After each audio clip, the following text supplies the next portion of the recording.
Армысыз көрермен, бүгін бізде керемет матч. Қазақстан, Норвегия. Норвегиялықтарды бүгін қайтсек те жеңуіміз керек. Жасыл алағат біздікілер қыздырынуға бет алды. Біздің ойыншылар шаршаңқы көрінеді. Қалай шаршаңқы тұрғандарын түсінбей тұрмыз.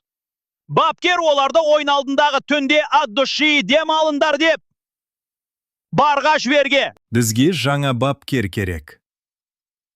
Бәлгім, шетелдік біреуді алармыз. Басқа мемлекеттен алдық қой. Көмектеспеді. Енді тек басқа планетадан алу ғана қалды. Соңғы ойында мен 2 гол соқтым. Оу, жарайсың. Есеп қанша болды? 1-1 болды.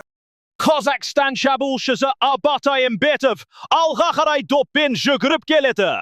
Норвегия құрамасының қақпашысы алаңда жоқ. Абат соққы және гол!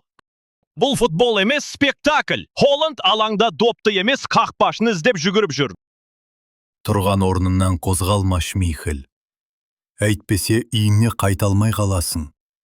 Ауылға қой бағуға беріп жіберемін. Қазақтар жеңістерін құтты болсын.